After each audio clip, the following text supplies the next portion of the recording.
Alors, donc FamilyVasc, c'est un protocole qu'on vous ressort un petit peu, mais avec l'actualisation de la législation, la loi Jardé, tout ça, il a été décidé, surtout quand on parle d'ADN, de se remettre à la page. Et donc là, je remercie beaucoup Alexandre Moore, qui est stagiaire arc chez nous, dont ça a été un peu le bébé pendant son stage et qui n'est pas terminé encore.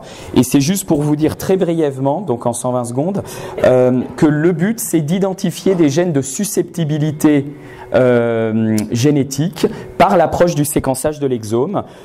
Vous savez pourquoi la génétique semble importante dans les vascularités en cas. Il y avait eu notamment ce New England de l'équipe de Cambridge sur une cohorte européenne qui montrait des polymorphismes.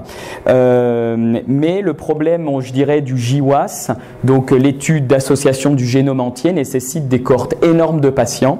Et donc, c'est imposé l'exome comme une technique un peu plus sexy parce que vous allez analyser qu'1% du génome, c'est-à-dire les exons, les régions codantes. Mais en fait, sur les maladies génétiques connues, 85% d'entre elles, en gros, sont sur des zones codantes, donc des exons. Donc, ça fait un rapport nombre de quantité de gènes analysés par rapport à une rentabilité qui est assez bonne, et c'est pour ça que l'exome est si en vogue, et notamment dans les pathologies pédiatriques où c'est quasiment en routine. Par exemple, nos collègues à Necker, je pense que l'analyse de l'exome dès qu'il y a une maladie un peu bizarre, on fait l'exome.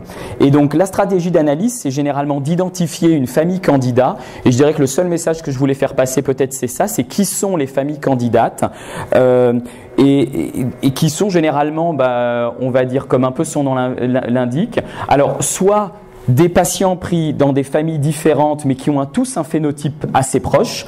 Je dirais un mot, mais par exemple la maladie associée à la déficit en ADA2, l'adénosine déaminase, c'est par cette approche-là, beaucoup. C'est des malades qui avaient tous une vascularite type PAN de l'enfant avec une atteinte du système nerveux central. On les a comparés, on a vu ce qui est pareil.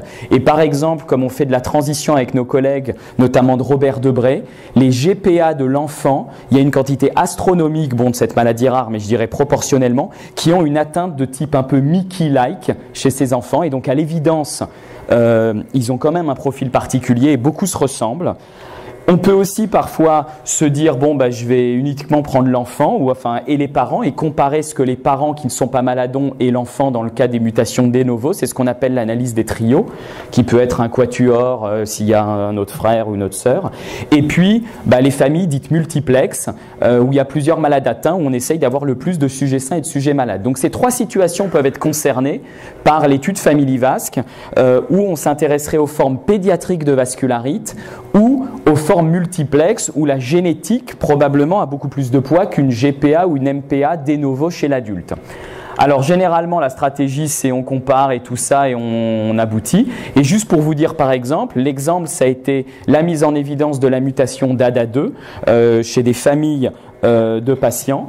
Et pourquoi au final ça a eu une importance capitale? Parce qu'on pourrait se dire quelle est la finalité. C'est qu'outre parfois la mise en évidence d'un test génétique, vous avez peut-être vu la semaine dernière dans le New England une correspondance qui montre que dans la cohorte du NIH, ils ont montré que de traiter ces malades par anti-TNF-alpha, parce que c'est ceux que produisait un peu le fait d'avoir pas d'ADA2, c'est d'avoir un excès de TNF, et le traitement aujourd'hui de cette forme particulière de PAN ou de maladie auto-inflammatoire, c'est les anti-TNF, alors qu'on ne l'utilise pas dans la PAN classique. Donc c'est pour dire que derrière, il y a une finalité et que de mieux comprendre la génétique en se focalisant sur ces patients qui sont entre guillemets les plus bankable, ça peut avoir un intérêt sur la meilleure compréhension de la maladie. Donc voilà, donc c'est de prélèvement d'ADN par voie salivaire, donc ça sera un kit qu'on envoie parce que comme les familles sont un peu réparties généralement partout sur le territoire, c'est plus facile parce que c'est par la poste à température ambiante et on a l'impression de jouer aux experts Miami, donc c'est à l'avantage. Et voilà, et donc derrière on fait de l'analyse génétique.